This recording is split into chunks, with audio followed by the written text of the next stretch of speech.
Bismillahirrahmanirrahim. Assalamualaikum warahmatullahi wabarakatuh. Alhamdulillah, terima kasih bagi yang telah menjawab salam saya. Semoga yang menjawab salam saya menjadi anak yang soleh dan soleh. Amin. Nah, kali ini kita akan melanjutkan pembelajaran kita ke bab 4 yang A dan B, yaitu mengidentifikasi nilai-nilai kehidupan dalam cerpen dan mendemonstrasikan salah satu nilai kehidupan yang dipelajari dalam teks cerita pendek dengan kompetensi dasar 3.8, mengidentifikasi nilai-nilai kehidupan yang terkandung dalam kumpulan cerpen yang dibaca, dan kompetensi dasar 4.8, mendemonstrasikan salah satu nilai kehidupan yang dipelajari dalam cerita pendek. Adapun tujuan dari pembelajaran kali ini adalah setelah mengikuti dan melaksanakan kegiatan pembelajaran ini, diharapkan Ananda akan dapat pertama, mengidentifikasi nilai-nilai kehidupan yang terkandung dalam kumpulan cerpen. Terus yang kedua, mengaitkan nilai-nilai cerpen dengan kehidupan sehari-hari. Yang ketiga, menentukan nilai-nilai kehidupan dalam cerita pendek. Terus yang terakhir, yang keempat, mempresentasikan teks cerpen pendek dengan nilai kehidupan. Nah, sebelum kita lanjut ke materi kita, sebaiknya kita berdoa dulu, biar materi yang kita pelajari hari ini dapat dipahami dengan baik. Ayo kita berdoa. Berdoa, mulai. Amin. Baik, kita mulai. Kompetensi dasar 3.8, mengidentifikasi nilai-nilai kehidupan dalam cerita pendek. Yang tujuannya yang pertama yaitu memahami informasi tentang nilai-nilai kehidupan dalam cerita pendek. Cerpen. Kayaknya kata cerpen ini sudah tidak asing lagi di telinga kita. Karena dari SD kita sering membahas tentang cerpen. Tapi kadang banyak sekali yang menyepelekan. Kenapa ya?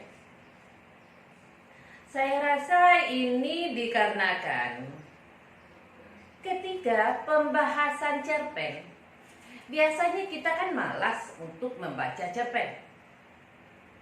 Padahal dalam mempelajari cerpen justru kita mendapat hal-hal yang bisa kita ambil hikmahnya di dalam cerpen tersebut. Karena cerpen biasanya berdasarkan pengalaman pribadi maupun rekaan, tetapi yang mengandung berbagai amanat dan nilai-nilai yang biasa kita petik hikmahnya. Coba, kalau memang benar sudah membahas cerpen dari SD, apa pengertian cerpen? Ayo. Apa? Cerpen adalah cerita pendek. Lah iyalah, cerita pendek itu kan singkatan dari cerpen. Kalau pengertiannya, nah, ini yang mesti kita bahas. Karena selama ini kita menganggap bahwa cerpen panjang pendeknya sebuah cerita di dalam cerpen itu yang ditandai dengan banyak atau sedikitnya lembar atau halaman cerpen. Sebenarnya panjang pendeknya cerpen itu tidak ditentukan oleh jumlah halamannya, tetapi dari jumlah kosakatanya.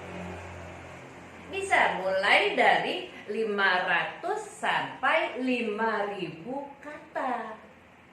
Dan apabila dibaca, maka membacanya sekitar 10 sampai 30 menit.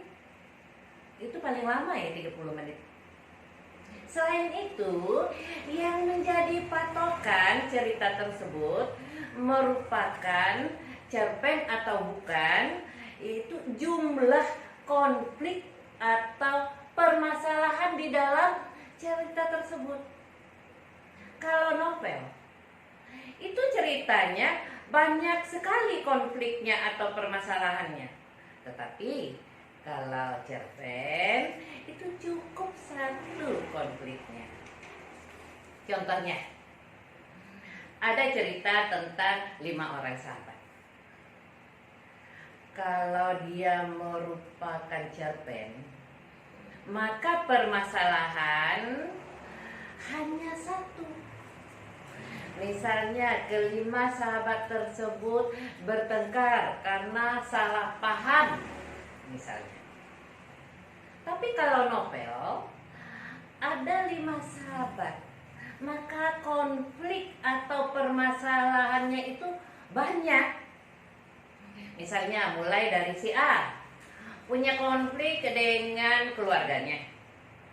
Terus si B memiliki konflik dengan tetangganya. Begitu juga dengan si C memiliki konflik dengan apa lagi? Dan seterusnya. Semuanya dijabarkan satu per satu.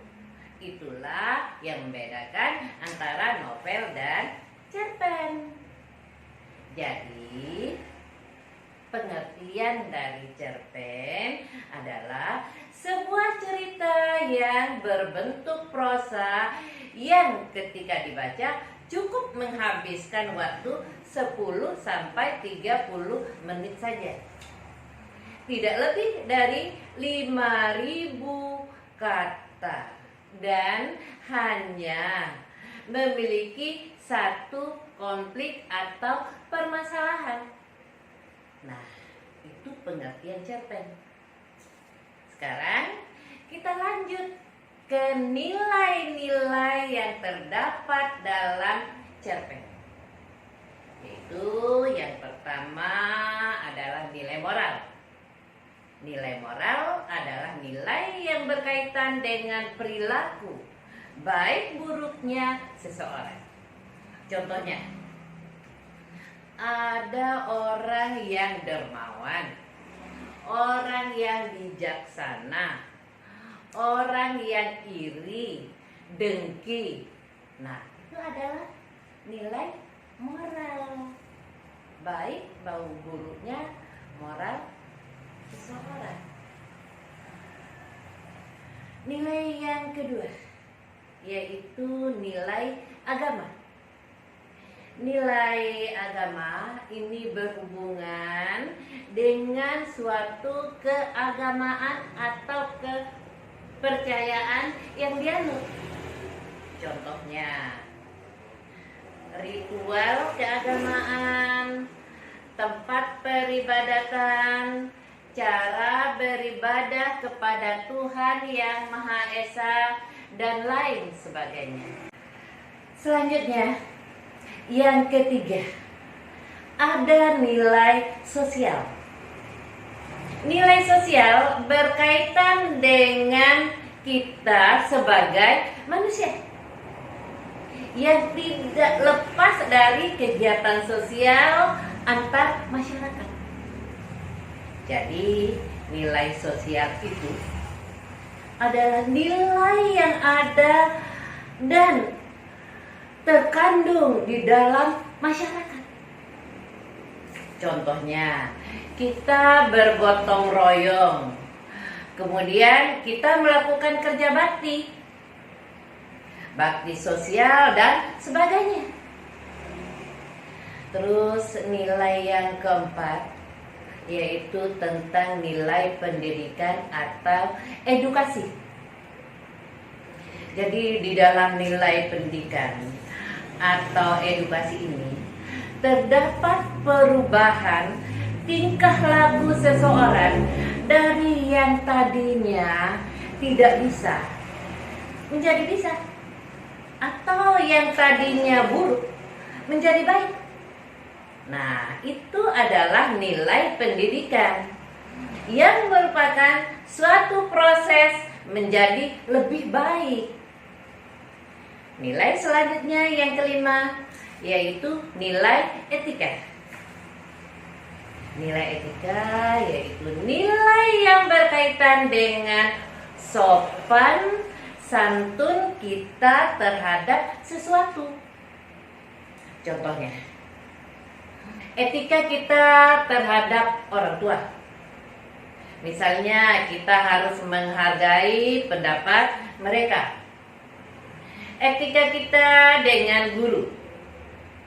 Etika kita dengan teman. Etika dengan orang lain. Etika dengan tetangga. Selanjutnya, yang keenam itu nilai kualitas, yaitu berhubungan dengan pemerintahan. Nilai selanjutnya yaitu yang ketujuh, yaitu nilai budaya.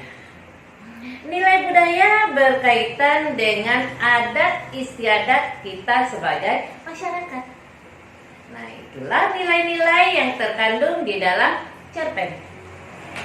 Selanjutnya, untuk memahami isi suatu cerpen, termasuk nilai-nilai yang ada di dalamnya, kita sebaiknya mengawalinya dengan sejumlah pertanyaan. Dengan demikian, pemahaman kita terhadap cerpen itu akan lebih terfokus dan lebih mendalam. Pertanyaan-pertanyaan itu dapat dikelompokkan, yakni yang pertama, ada pertanyaan literal. Pertanyaan literal itu adalah pertanyaan yang paling mudah jawabannya. Karena pertanyaan literal adalah pertanyaan yang menanyakan tentang wujud, tata cara, dan pertanyaan tersurat yang tercermin dari ingatan kita saat kita baru saja membaca cerpen. Contoh pertanyaan literal. Pertama, contohnya ya. Di mana dan kapan cerita tersebut terjadi? Terus contoh yang kedua. Siapa tokoh yang berperan di dalam cerita tersebut? Nah, ini kan pertanyaan yang mudah, yang gampang sekali ditemukan tanpa harus berpikir di luar cerita. Pertanyaan yang kedua yaitu pertanyaan integratif. Pertanyaan integratif adalah pertanyaan yang menanyakan tentang konsep dari cerita tersebut. Contohnya, contoh yang pertama ya. Contoh yang pertama yaitu cerpen tersebut bercerita tentang apa? Terus contoh pertanyaan yang kedua, apa amanat dari cerpen tersebut? Itu contohnya. Selanjutnya pertanyaan yang ketiga yaitu pertanyaan interpretatif. Pertanyaan interpretatif adalah pertanyaan yang berkaitan dengan penafsiran kita, membutuhkan kesan kita dalam menjawab soal-soal. Contohnya, Apa maksud tersirat dari tindakan tokoh A? Atau apa makna yang ingin disampaikan dari perkataan tokoh B? Jadi dari pertanyaan tersebut membutuhkan jawaban dari penafsiran kita sebagai pembaca. Pertanyaan yang keempat, yaitu pertanyaan kritis. Pertanyaan kritis adalah pertanyaan yang menyikapi kondisi yang genting atau kegawatan. Contoh pertanyaannya yang pertama, apa kelebihan cerpen tersebut berdasarkan masalah yang diangkat? Terus contoh yang kedua, berdasarkan nilai sosial, apakah tindakan A itu boleh dilakukan? Berarti untuk menjawab pertanyaan tersebut, kita harus berpikir kritis dalam menghadapi situasi. Yang kelima adalah pertanyaan kreatif. Pertanyaan kreatif itu membutuhkan jawaban dengan kreativitas kita dalam menciptakan sesuatu di luar cerita. Contohnya, jika kita menjadi tokoh A, apa yang akan dilakukan atau apa yang akan terjadi apabila tokoh utama nanti meninggal dunia? Itu kan membutuhkan kreativitas kita dalam menciptakan sesuatu di luar cerpen. Kita lanjut dengan tujuan yang kedua, yaitu menemukan nilai kehidupan dalam cerita pendek. Dengan mengajukan beragam pertanyaan tentang isi suatu teks, misalnya cerpen, kita akan sampai pada penemuan nilai dari teks itu. Adapun yang dimaksud dengan nilai dalam hal ini adalah sesuatu yang penting, berguna, atau bermanfaat bagi manusia. Pertanyaan kritis tentang kelebihan dan kelemahan cerpen itu, misalnya, akan sampailah pada jawaban tentang bermanfaat atau tidaknya bagi pembaca. Silakan baca penggalan cerpen yang berjudul Gerhana karya Muhammad Ali yang terdapat dalam buku paket ini halaman 109.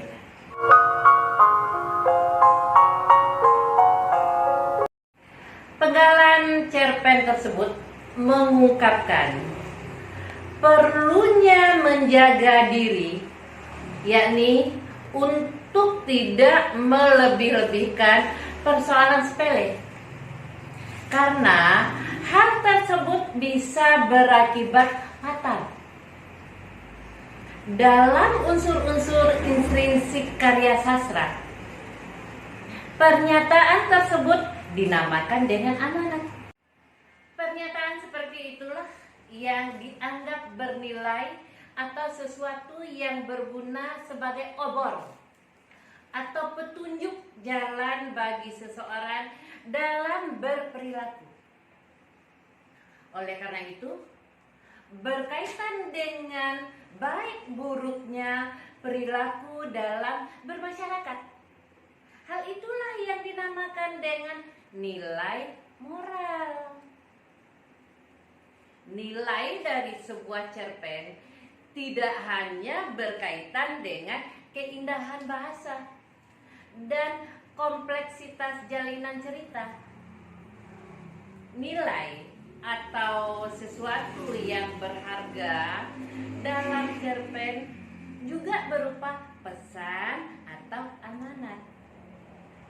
Wujudnya seperti yang dikemukakan di atas tadi.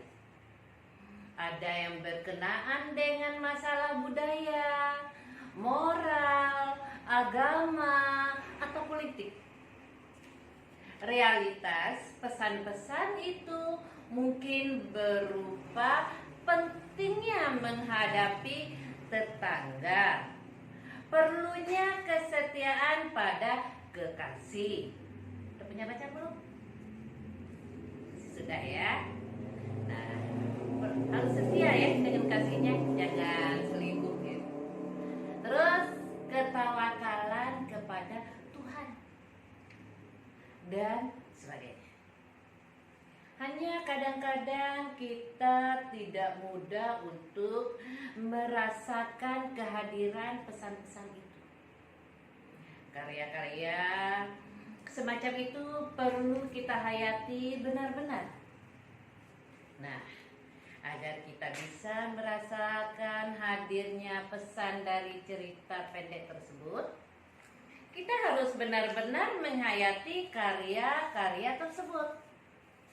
Untuk menemukan keberadaan suatu nilai dalam cerpen, kita dapat mengajukan sejumlah pertanyaan. Misalnya sebagai berikut. Pertama, mengapa tokoh A mengatakan hal itu berkali-kali? Atau pertanyaan kedua, mengapa latar cerita itu di sekolah dan pada sore hari? Terus contohnya pertanyaan yang ketiga, mengapa pengarang membuat jalan cerita seperti itu? Yang keempat, mengapa seorang tokoh dimatikan sementara yang lain tidak? Nah, dengan mengajukan pertanyaan ini, kita akan menemukan keberadaan suatu nilai dalam cerita pendek. Jawaban atas pertanyaan-pertanyaan seperti itu akan membawa kita pada simpulan tentang nilai tertentu yang disajikan oleh pengarang. Selanjutnya kita masuk ke KD yang kedua, yaitu 4.8, yaitu mendemonstrasikan salah satu nilai kehidupan yang dipelajari dalam teks cerita pendek. Yang tujuan yang pertamanya yaitu menentukan nilai-nilai kehidupan dalam teks cerita pendek. Cerpen. Entah sudah berapa puluh ribu judul cerpen yang telah dikarang, dan telah jutaan pula manusia yang membacanya. Dari sejak zaman dulu hingga sekarang, karya manusia yang satu ini terus-menerus dibaca dan diproduksi karena manfaatnya yang besar bagi kehidupan. Nah, apa saja kira-kira yang dapat kita rasakan? Berikut manfaat yang langsung dapat kita rasakan ketika kita membaca cerpen. Pertama, memberikan hiburan dan rasa senang, membuat suasana hati menjadi tenang. Kita memperoleh kenikmatan batin dengan membaca cerpen. Dengan membacanya, seolah-olah kita menjalani kehidupan bersama tokoh-tokoh dalam cerpen itu. Ketika tokoh utamanya mengalami kesenangan, kita pun turut senang. Ketika mengalami kegetiran hidup, kita pun turut sedih dan kecewa. Manfaat yang kedua, dapat menambah inspirasi bagi pembaca, menambah pengetahuan, mengubah pola pikir, dan lain sebagainya. Nah, dengan membaca cerpen, kita bisa belajar tentang kehidupan. Kita bisa lebih bijak dalam menghadapi beragam peristiwa yang mungkin kita hadapi. Misalnya, kita dapat belajar dari sikap tokoh yang kita baca. Ada sikap angkuh. Sikap ini sering menimbulkan ketersinggungan ada sikap rendah hati. Sikap ini dapat mengundang simpati. Ada sikap peduli. Sikap ini ternyata berharga bagi orang lain. Coba baca cuplikan cerpen yang berjudul Matahari Tak Terbit Pagi Ini, karya Fahrunas M.A. Jabat, terdapat dalam buku paket halaman 111.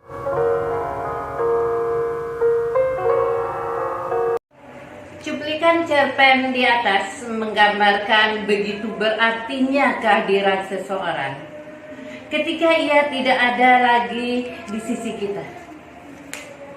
Kita rasakan begitu sulit untuk menghadirkannya kembali. Bahkan sesuatu yang sangat tidak mungkin. Semua orang pasti akan atau pernah mengalami keadaan seperti yang digambarkan dalam cerita itu. Hanya sosok dan peristiwanya yang akan membedakannya atau berbeda-beda. Dari gambaran seperti itu, ada pelajaran yang sangat penting bahwa kehadiran seseorang di tengah-tengah kita adalah sebuah berkah yang harus selalu disyukuri. Kalaulah dia sudah tidak hadir lagi, maka gantinya adalah kesedihan, penyesalan, bahkan ratapan yang menyayat. Baca lagi cuplikan cerpen yang berjudul Robohnya Surau Kami, karya A.A. Nafis, terdapat dalam buku paket halaman 112.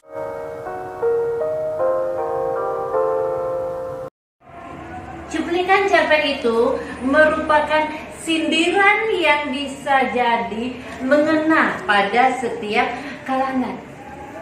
Dalam kehidupan sehari-hari, mereka orang-orang yang hanya mengutamakan ibadah ritual dan mengabaikan persoalan-persoalan sosial atau kemanusiaan menjadi objek sindiran dalam cuplikan cerpen tersebut. Sindiran seperti itu boleh jadi lebih mengena daripada dengan menggurui langsung tentang kesadaran keberagamaan yang benar. Selanjutnya, tujuan yang keempat, yaitu mempresentasikan sebuah teks cerita pendek dengan nilai kehidupan. Menurut Kamus Besar Bahasa Indonesia, kata mendemonstrasikan berarti mempertunjukkan, mempertontonkan, atau memperagakan. Jadi, mendemonstrasikan nilai kehidupan dalam cerita pendek dapat ditunjukkan dengan cara menceritakan kembali nilai kehidupan yang terdapat dalam cerita pendek yang dibaca. Nah, bagaimana cara mendemonstrasikan nilai cerpen dalam kehidupan sehari-hari? Berikut ini caranya. Yang pertama, kita dapat membaca cerpen dengan cermat dan teliti. Yang kedua, menganalisis nilai-nilai kehidupan dengan mengamati tindakan dan dialog tokoh. Yang ketiga, menyimpulkan nilai-nilai kehidupan yang terkandung dalam cerpen. Yang keempat, menganalisis keterkaitan nilai-nilai kehidupan yang terkandung dalam cerpen dengan kehidupan masyarakat sekarang. Terus yang kelima, mempraktekkan nilai-nilai yang didapat dalam kehidupan sehari-hari. Itulah pembahasan materi kita hari ini. Semoga materi yang telah disampaikan dapat dipahami dengan baik. Apabila ada yang ingin ditanyakan, silakan disampaikan melalui grup WA atau GCF. Terima kasih untuk perhatiannya. Tetap sehat dan semangat belajar. Jangan lupa kerjakan tugas yang diberikan dengan baik dan jujur dan mengumpulkan tepat waktu. Yuk, kita akhiri pembelajaran kita hari ini dengan membaca Alhamdulillahirabbil alamin. Wassalamualaikum warahmatullahi wabarakatuh.